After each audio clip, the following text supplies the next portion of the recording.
नमस्कार, current news में आपका स्वागत है। मैं हूं अमृत उपाध्याय। सबसे पहले हेडलाइंस पर डालते हैं नजर। जीडीपी की ग्रोथ रेट हुई नेगेटिव। 1996 से जारी हो रहे आंकड़ों में देखने को मिली अब तक की सबसे बड़ी गिरावट। केवल कृषि क्षेत्र में दिखी राहत।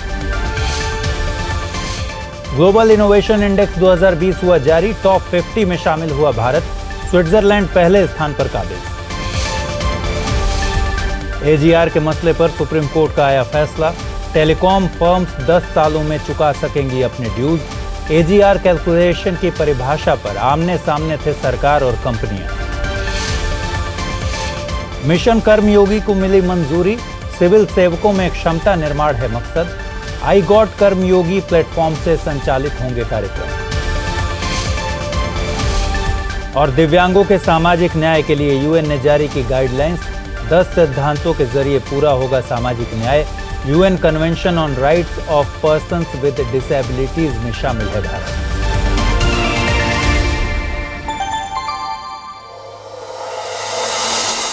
तो चलिए खबरों की शुरुआत करते हैं। सबसे पहले बात करते हैं अर्थव्यवस्था की। एनएसओ यानी राष्ट्रीय सांख्यिकी कार्यालय के हालिया जारी आंकड़ों के अनुसार भारत के सकल घरेलू उत्पाद में वित्त वर्ष 2020 की पहली तिमाही में 23.9% की निगेटिव ग्रोथ रही।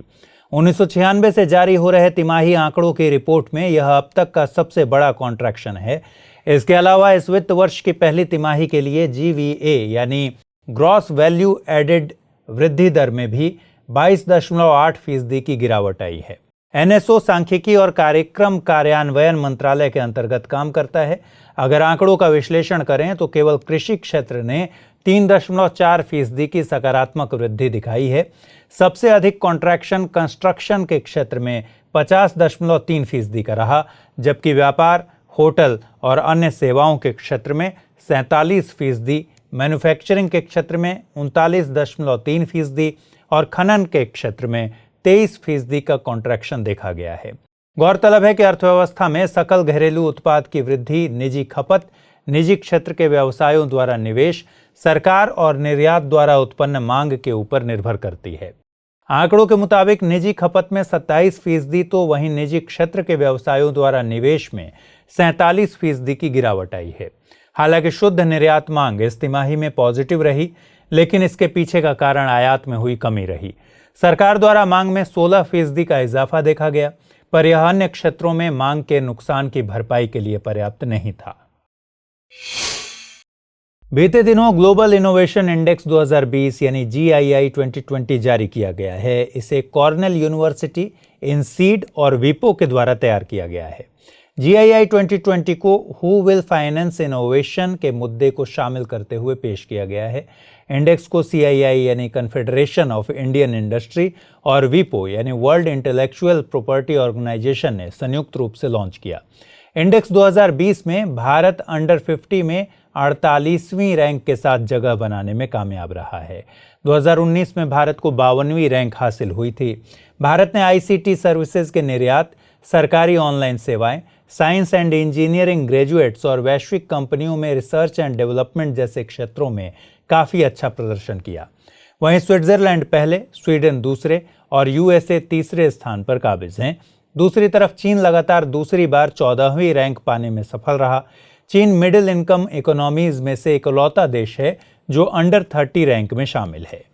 इंडेक्स में देशों के साइंस एंड टेक क्लस्टर को भी रैंकिंग दी जाती है। पहली बार भारत का कोई शहर टॉप 100 में जगह बनाने में सफल रहा है। भारत से बेंगलुरु को 60वीं रैंक मिली है। जापान का टोक्यो याकोहामा क्लस्टर टॉप पर रहा है। आपको बता दें कि नवाचार को बढ़ावा देने के लिए भारत ने स्टार्टअप पहल अग्नि यानी accelerating growth of new India's innovations, Atal tinkering labs, new intellectual property rights, smart city mission और उच्चतर आविष्कार योजना आदि को शुरू किया है। इधर सुप्रीम कोर्ट ने टेलीकॉम कंपनीज के AGR यानी एडजस्टेड ग्रॉस रेवेन्यूज के मसले पर अपना फैसला सुना दिया है।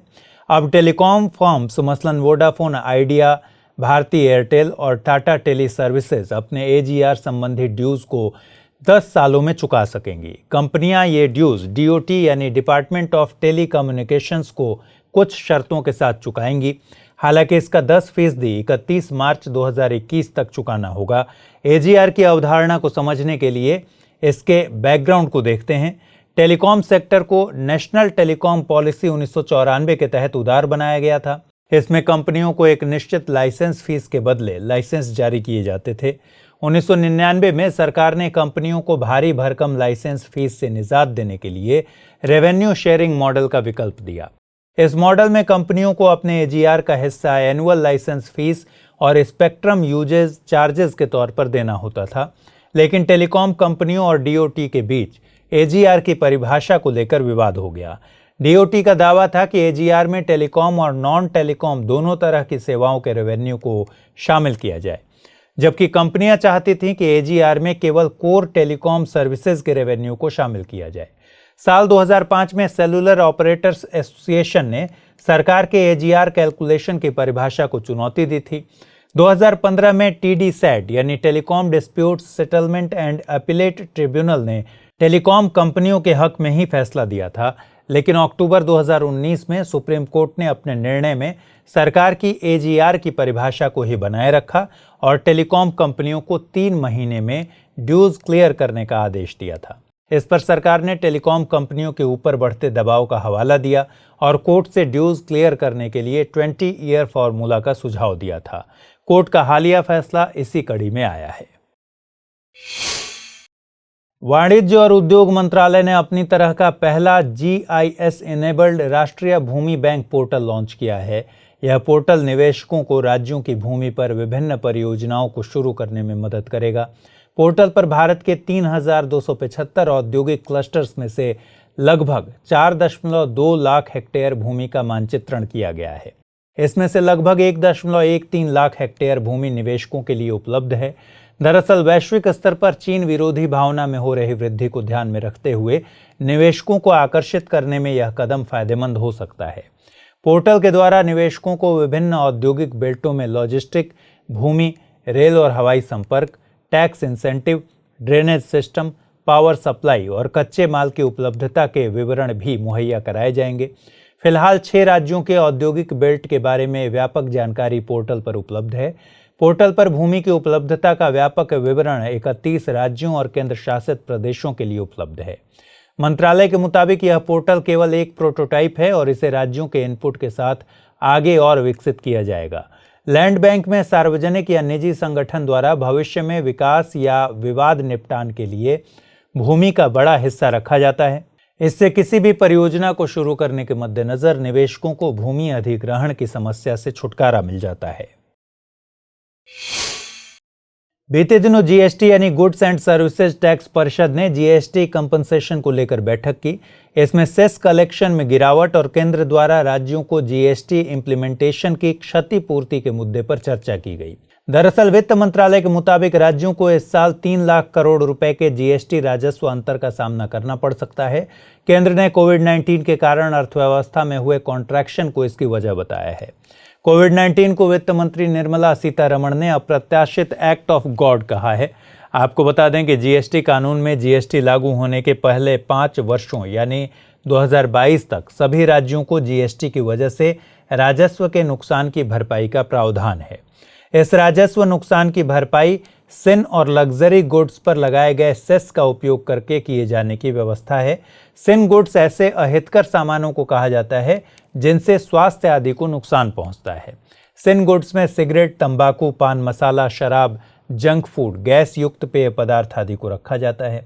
वहीं कथित विलासिता, आनंद, आराम या कंफर्ट बढ़ाने वाली वस्तुओं को लग्जरी गुड्स की श्रेणी में रखा जाता है। ऐसी वस्तुओं में कार, 2 व्हीलर, एसी, रेफ्रिजरेटर आदि को शामिल किया जाता है। सरकार सिन और लग्जरी गुड्स पर 28% की दर से जीएसटी वसूलती है। साथ ही इन पर अलग अलग दरों से सेस यानी अधिभार भी लगाया जाता है। लेकिन आर्थिक मंदी की वजह से पिछले वर्ष की तुलना में जीएसटी और सेस दोनों के कलेक्शन में इस साल कमी आई है। केंद्र के अनुमानों के अनुसार 2020-21 में राज्यों का जीएसटी राजस्व का अंतर लगभग 3 लाख करोड़ रुपए होगा, जबकि सेस कलेक्शन केवल 65,000 करोड़ रुपए तक पहुंचने का अनुमान है। यानी केंद्र द्वारा राज्यों को दी जाने वाली भरपाई राशि में कुल 2.35 लाख करोड़ रुपए की कमी होगी। लेकिन केंद्र का मानना है कि 97,000 करोड़ रुपए की कमी जीएसटी लागू होने के कारण है, जबकि शेष कोविड-19 के प्रभाव के कारण। यानी कि वित्त मंत्री के अनुसार जीएसटी अधिनियम में आने वाला कंपनसेशन केवल 97,000 करोड़ रुपए का है। केंद्र ने बैठक में राज्यों के सामने 2 विकल्प रखे हैं। पहले विकल्प में आरबीआई के परामर्श से एक विशेष विंडो की सुविधा देने की बात है। इसमें राज्यों को 97,000 करोड़ रुपए का ऋण उचित दर पर मुहैया कराया जा सकेगा और यह राशि सेस कलेक्शन के माध्यम से 5 साल के बाद चुकाई जा सकती है। दूसरे विकल्प में 2.35 लाख करोड़ रुपए के इस पूरे अंतर को राज्यों द्वारा उधार लिया जा सकता है। वहां भी आरबीआई के साथ व्यवस्था करके कुछ सुविधाएं दी जा सकती हैं। राज्यों को प्रस्तावों पर विचार करने के लिए 7 दिन का समय दिया गया है। इस बाबत केंद्र ने अटॉर्नी जनरल से भी सलाह ली। अटॉर्नी जनरल के मुताबिक प्रोटेक्टेड रेवेन्यू को संरक्षित किया जाना जरूरी है, लेकिन सेस गैप को सेस फंड के जरिए पूरा किया जाना चाहिए। इसे कंसोलिडेटेड फंड ऑफ इंडिया से पूरा नहीं किया जा सकता। इसलिए इस कमी को पूरा करने के लिए मुआवजा लेवी को 5 साल से आगे बढ़ाया जा सकता है। दूसरी तरफ केंद्र सरकार के इस हालिया निर्णय का कई राज्यों द्वारा काफी विरोध किया जा रहा है। आपको बता दें कि जीएसटी कानून के तहत केंद्र राज्यों के जीएसटी राजस्व में 14% की वृद्धि को सुरक्षित करने के लिए बाध्य है। असल में यह सुरक्षित किया गया रेवेन्यू ही प्रोटेक्टेड रेवेन्यू कहलाता है और अगर इस 14% हिस्से में कोई कमी होती है तो राज्यों को मुआवजे की गारंटी दी गई है।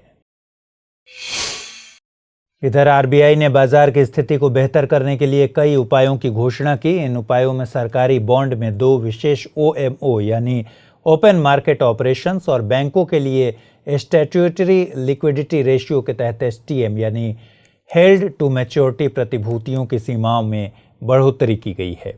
अतिरिक्त विशेष ओएमओ के तहत 10,000 करोड़ रुपए की 2 किस्तों में 20,000 करोड़ रुपए की कुल राशि के लिए सरकारी प्रतिभूतियों की एक साथ खरीद और बिक्री शामिल है। इसकी नीलामी 10 सितंबर और 17 सितंबर को आयोजित की जाएगी। ओएमओ में आरबीआई द्वारा सरकारी प्रतिभूतियों और ट्रेजरी बिलों की बिक्री और खरीद की जाती है। इसका मकसद अर्थव्यवस्था में मुद्रा आपूर्ति को रेगुलेट करना है। आरबीआई ने बैंकों को एसएलआर के तहत उनके net demand and time liability की 22% की सीमा तक एसटीएम सिक्योरिटीज रखने की अनुमति देने का भी निर्णय लिया है। यह नियम 1 सितंबर के बाद से एक्वायर नए एसएलआर में प्रतिभूतियों के लिए होगा, जो कि 31 मार्च 2021 तक वैध रहेगा। एसटीएम सिक्योरिटीज के अंतर्गत उन्हें ऋण प्रतिभूतियों को रखते हैं जिन्हें मैच्योरिटी तक अपने पास रखने के इरादे से एक्वायर किया गया है। हाल ही में पीएमजेडीवाई यानी प्रधानमंत्री जन धन योजना के कार्यान्वयन के 6 साल पूरे हुए। 19 अगस्त 2020 तक मिले आंकड़ों के मुताबिक कुल पीएमजेडीवाई खातों की संख्या 40.35 करोड़ हो गई है। इनमें 63.6% खाते ग्रामीण क्षेत्रों में खुले हैं, जबकि 55.2% खाते महिलाओं के नाम से हैं। पीएमजेडीवाई वित्तीय समावेशन के लिए राष्ट्रीय मिशन है। इसका उद्देश्य बैंकिंग, रेमिटेंस, क्रेडिट, बीमा, पेंशन सरीखे वित्तीय सेवाओं तक सबकी पहुंच सुनिश्चित करना है। पीएमजेडीवाई में इन वित्तीय उत्पादों और सेवाओं को प्रौद्योगिकी का उपयोग करके इसे लागत किफ़ायती बनाया जाता है। योजना का लक्ष्य सभी लोगों को बैंकिंग सिस्टम से जोड़ना है। इसके लिए कम से कम कागजी कार्रवाई, रिलैक्स्ड केवाईसी या ई केवाईसी, कैंप लगाकर बड़े पैमाने पर खाता खोलने की व्यवस्था की जाती है। ये खाते 0 बैलेंस के होते हैं, जिनकी ओपनिंग के समय कोई चार्ज नहीं लगाया जाता। इसके अलावा इन खातों के साथ स्वदेशी डेबिट कार्ड जारी किया जाता है, जिसके उपयोग के आधार पर 2 लाख रुपए का मुफ्त दुर्घटना बीमा कवरेज भी खाता धारक को दिया जाता है। इन खाता धारकों के लिए micro insurance, overdraft, micro pension और माइक्रो क्रेडिट जैसे वित्तीय उत्पाद की सुविधा भी मुहैया कराई जाती है। पीएमजेडीवाई के तहत ही जनधन दर्शन ऐप को शुरू किया गया था। यह मोबाइल एप्लीकेशन देश में बैंक शाखाओं, एटीएम, बैंक मित्र, डाकघरों आदि का पता लगाने के लिए एक नागरिक केंद्रित प्लेटफॉर्म है।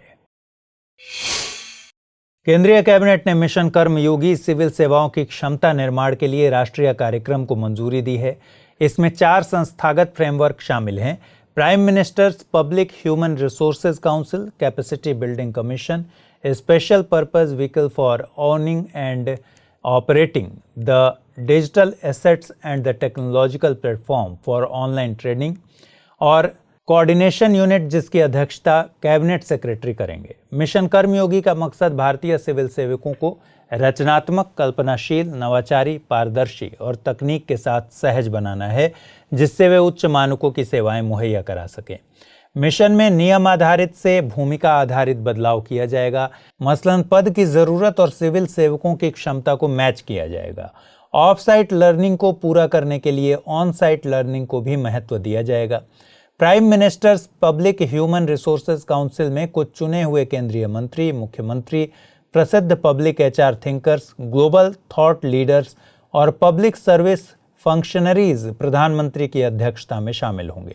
ये काउंसिल एक शीर्ष संस्था के तौर पर सिविल सेवाओं में सुधार और क्षमता निर्माण को दिशा प्रदान करेगी। इस पूरे प्रोग्राम को एक इंटीग्रेटेड गवर्नमेंट ऑनलाइन ट्रेनिंग यानी आईगॉट कर्मयोगी प्लेटफॉर्म के जरिए संचालित किया जाएगा। इसमें 5 सालों 2020-21 से 2024-25 तक 510.86 करोड़ रुपए खर्च किए जाएंगे। कंपनीज एक्ट 2013 की धारा 8 के तहत एसपीवी यानी स्पेशल पर्पस व्हीकल का गठन किया जाएगा। एसपीवी एक नॉट फॉर प्रॉफिट कंपनी होगी जो कि आईगॉट कर्मयोगी प्लेटफॉर्म को मैनेज करेगी। बीते दिनों जस्टिस अरुण मिश्रा के नेतृत्व वाली सुप्रीम कोर्ट के 5 जजों की बेंच ने राज्यों द्वारा केंद्रीय सूची में अनुसूचित जातियों और अनुसूचित जनजातियों को उपवर्गीकृत किए जाने के पक्ष में फैसला दिया है। कोर्ट का मानना है कि राज्यों द्वारा कमजोर लोगों में से भी सबसे कमजोर को तरजीह देने के लिए ऐसा किया जा सकता है। इसके लिए राज्य को विभिन्न वर्गों के बीच गुणात्मक और मात्रात्मक अंतर का ध्यान रखने की शक्ति से वंचित नहीं किया जा सकता। यह फैसला 2004 के ईवी चिनैया मामले में 5 जजों के एक अन्य कोऑर्डिनेट बेंच द्वारा दिए गए फैसले के विपरीत है। चिनैया मामले में कहा गया था कि राज्यों को एक तरफा अनुसूचित जाति के सदस्यों के वर्ग के भीतर एक उपवर्ग बनाने की अनुमति देना राष्ट्रपति सूची के साथ छेड़छाड़ करने जैसा होगा। आपको बता दें कि अनुसूचित जाति और जनजाति की केंद्रीय सूची संविधान के अनुच्छेद 341 और 342 के तहत राष्ट्रपति द्वारा अधिसूचित की जाती है। सूची में शामिल जातियों को बाहर करने या शामिल करने के लिए संसद की सहमति जरूरी होती है, यानी कि राज्य एक तरफा कदम उठाकर इस सूची से जातियों को जोड़ या बाहर नहीं निकाल सकते। लेकिन इस मामले में जस्टिस मिश्रा ने तर्क दिया कि केंद्रीय सूची के भीतर उपवर्गीकरण इसके साथ छेड़छाड़ करने के लिए नहीं है। उपवर्गीकरण से कोई भी जाति सूची से बाहर नहीं होगी, बल्कि राज्य केवल सांख्यिकीय आंकड़ों के आधार पर व्यावहारिक रूप से सबसे कमजोर को वरीयता देंगे। इस बेंच का यह भी मानना है कि केंद्रीय सूची में अनुसूचित जाति और अनुसूचित जनजाति एक होमोजेनस ग्रुप का गठन नहीं करते हैं। अब चूंकि इस मुद्दे पर संख्यात्मक मायने में जजों के 2 समान बेंच का दृष्टिकोण विपरीत है, इसलिए इस मुद्दे को अब कोर्ट के 7 जजों की बेंच को भेजा गया है। सुप्रीम कोर्ट ने राष्ट्रीय अल्पसंख्यक शिक्षा संस्थान अधिनियम 2004 के प्रावधानों पर आई एक जनहित याचिका पर केंद्र से जवाब मांगा है। याचिका के मुताबिक अधिनियम राष्ट्रीय स्तर पर अल्पसंख्यकों की पहचान करता है, न कि राज्य स्तर पर, जिससे अल्पसंख्यकों को उनके संवैधानिक अधिकारों से वंचित किया जाता है। दरअसल राष्ट्रीय अल्पसंख्यक शिक्षा संस्थान अधिनियम की धारा 2F के तहत केंद्र की अधिसूचना राष्ट्रीय स्तर पर मुस्लिम, ईसाई, सिख, बौद्ध, पारसी और जैन को अल्पसंख्यक के रूप में पहचानती है, जो कि 2002 के TMA पाई फाउंडेशन मामले में दिए गए निर्णय के खिलाफ है। TMA पाई फाउंडेशन मामले में सुप्रीम कोर्ट ने धार्मिक और भाषाई अल्पसंख्यक का निर्धारण करने की इकाई राज्य को माना था। साथ ही अल्पसंख्यक शिक्षण संस्थानों को विनियमित करने का अधिकार राज्य सरकार को दिया था। अगर राज्य स्तर पर अल्पसंख्यक की पहचान करें तो लद्दाख, मिजोरम, लक्षद्वीप, कश्मीर, नागालैंड, मेघालय, अरुणाचल प्रदेश, पंजाब और मणिपुर जैसे क्षेत्रों में हिंदू अल्पसंख्यक हैं। लेकिन ऐसा न होने के कारण वो अपनी पसंद के शैक्षणिक संस्थानों की स्थापना और उनका प्रशासन नहीं कर सकते।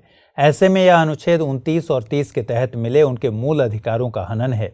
दिलचस्प बात यह है कि भारतीय संविधान में धार्मिक और भाषाई अल्पसंख्यकों को मान्यता तो दी गई है, लेकिन अल्पसंख्यक शब्द को परिभाषित नहीं किया गया है। बीते दिनों प्रधानमंत्री कार्यालय ने सभी स्थानीय निकायों, विधानसभा और लोकसभा चुनावों के लिए एक साझा मतदाता सूची तैयार करने की संभावना पर चर्चा के लिए एक बैठक की। बैठक का उद्देश्य राज्य सरकारों को अपने कानूनों को संशोधित करने और नगरपालिका और पंचायत चुनावों के लिए चुनाव आयोग की मतदाता सूची को अपनाने के लिए राजी करना था। दरअसल देश में एक साथ चुनाव कराने की दिशा में यह एक जरूरी कदम है। वास्तव में साझा मतदाता सूची के लिए इससे पहले 2015 में विधि आयोग ने अपनी 255वीं रिपोर्ट में सिफारिश की थी। यहां तक कि चुनाव आयोग ने भी 1999 और 2004 में इसी तरह का रुख अपनाया था।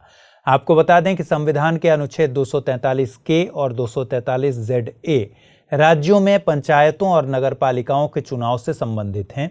ये प्रावधान राज्य चुनाव आयोग को स्थानीय चुनाव कराने, मतदाता सूची तैयार करने आदि की शक्ति देते हैं। इन अनुच्छेदों के मुताबिक राज्य चुनाव आयोग स्थानीय निकाय चुनावों के लिए अपनी खुद की निर्वाचक नामावली तैयार करने के लिए स्वतंत्र हैं। यानी कि साझा मतदाता सूची के लिए अनुच्छेद 243 और 243 में संवैधानिक संशोधन जरूरी है। वर्तमान स्थिति को देखें तो कुछ राज्य कानून राज्य चुनाव आयोग को स्थानीय निकाय चुनावों के लिए भारतीय चुनाव आयोग की मतदाता सूची का उपयोग करने की अनुमति देते हैं, लेकिन उत्तर प्रदेश, उत्तराखंड, ओडिशा, असम, मध्य प्रदेश जैसे बहुत से राज्यों के स्थानीय निकाय चुनावों के लिए अपनी मतदाता सूची है और ये राज्य इन चुनावों में चुनाव आयोग की मतदाता सूची को नहीं अपनाते। लोकसभा और राज्यसभा के सचिवालय ने एक अधिसूचना जारी की है। इसके मुताबिक इस बार संसद के मॉनसून सत्र में दोनों सदनों में 0 आवर यानी शून्यकाल सीमित रहेगा। गौरतलब है कि कोविड-19 महामारी के बीच मॉनसून सत्र 14 सितंबर से शुरू होने वाला है। आपको बता दें कि संसदीय लोकतंत्र में कैबिनेट डिक्टेटरशिप बनने की संभावना होती है, इसलिए कार्यपालिका पर संसदीय नियंत्रण रखा जाता है। विधायिका कई तरीकों से कार्यपालिका पर नियंत्रण रखती है, मसलन डेलिबरेशन एंड डिस्कशन, कानूनों को सहमति या मनाही, वित्तीय नियंत्रण और अविश्वास प्रस्ताव। डेलिबरेशन एंड डिस्कशन के तहत प्रश्नकाल और शून्यकाल को रखा जाता है। प्रश्नकाल में संसद सदस्य मंत्रियों से सवाल पूछते हैं और उन्हें उनके मंत्रालय की कार्रवाई के लिए जिम्मेदार ठहराते हैं। प्रश्नकाल को नियंत्रण का सबसे प्रभावी तरीका माना जाता है। शून्यकाल भारतीय संसद का नवाचार है। इसका जिक्र रूल्स ऑफ प्रोसीजर में नहीं मिलता। शून्यकाल में सांसद किसी भी जरूरी विषय को उठाने के लिए स्वतंत्र हैं, हालांकि मंत्री इसका उत्तर देने के लिए बाध्य नहीं है। यूएन ने दुनिया भर में दिव्यांगों की सामाजिक न्याय तक पहुंच सुनिश्चित करने के लिहाज से गाइडलाइंस जारी की हैं। इन गाइडलाइंस में 10 सिद्धांतों का जिक्र किया गया है। पहले सिद्धांत के मुताबिक सभी दिव्यांग व्यक्तियों में विधिक क्षमता होती है, इसलिए किसी को भी दिव्यांगता के आधार पर न्याय से वंचित नहीं किया जाना चाहिए। दूसरे सिद्धांत के अनुसार सभी दिव्यांग व्यक्तियों तक बिना किसी भेदभाव के न्याय की पहुंच सुनिश्चित करने के लिए सेवाओं और सुविधाओं की पहुंच सार्वभौमिक होनी चाहिए। तीसरे सिद्धांत के अनुसार दिव्यांग व्यक्तियों और बच्चों को समुचित आवास का अधिकार है। चौथे सिद्धांत में कहा गया है कि दिव्यांग व्यक्तियों तक विधिक नोटिस और सूचनाओं की जानकारी दूसरे सामान्य लोगों की तरह ही समय पर पहुंच सुनिश्चित हो। पांचवें सिद्धांत के मुताबिक सभी देशों को विधि की प्रक्रिया के जरिए न्याय की गारंटी देनी चाहिए। छठा सिद्धांत फ्री और वहनीय विधिक सहायता से, वहीं सातवां सिद्धांत न्यायिक प्रशासन में दिव्यांगों की भागीदारी से संबंधित है। आठवां सिद्धांत मानवाधिकारों का उल्लंघन होने पर शिकायत दर्ज कराने से, वहीं नवां उनके लिए मजबूत निगरानी प्रणाली सुनिश्चित करने से संबंधित है। इसके अलावा 10वें सिद्धांत में कहा गया है कि जो लोग न्याय व्यवस्था में काम करते हैं उन्हें दिव्यांगों के अधिकारों की जानकारी देने के लिहाज से ट्रेनिंग दी जानी चाहिए। आपको बता दें कि UN convention on rights of persons with disabilities को 13 दिसंबर 2006 को अपनाया गया था। भारत ने इस कन्वेंशन को रेटिफाई किया है। यूएन के आंकड़ों के मुताबिक भारत में सभी आयु वर्ग के 2.4% पुरुष और 2% महिलाएं दिव्यांग हैं। कुछ दिनों पहले आंध्र प्रदेश के कडप्पा जिले में रेनाती चोल काल का एक अभिलेख मिला है। तेलुगु भाषा का यह अभिलेख डोलोमाइट स्लैब पर बना हुआ है। इसे पढ़कर अनुमान लगाया गया है कि यह 8वीं सदी से संबंधित है। उस समय चोल महाराज रेनाडू का शासन था। अभिलेख में इस बात का जिक्र है कि 6 मार्टुस जमीन किसी ब्राह्मण पुजारी को उपहार में दी गई है। मार्टुस का इस्तेमाल मापन की इकाई के तौर पर किया गया है। अभिलेख की अंतिम लाइनों में उस समय नैतिकता को दी जा रही प्राथमिकता का जिक्र है।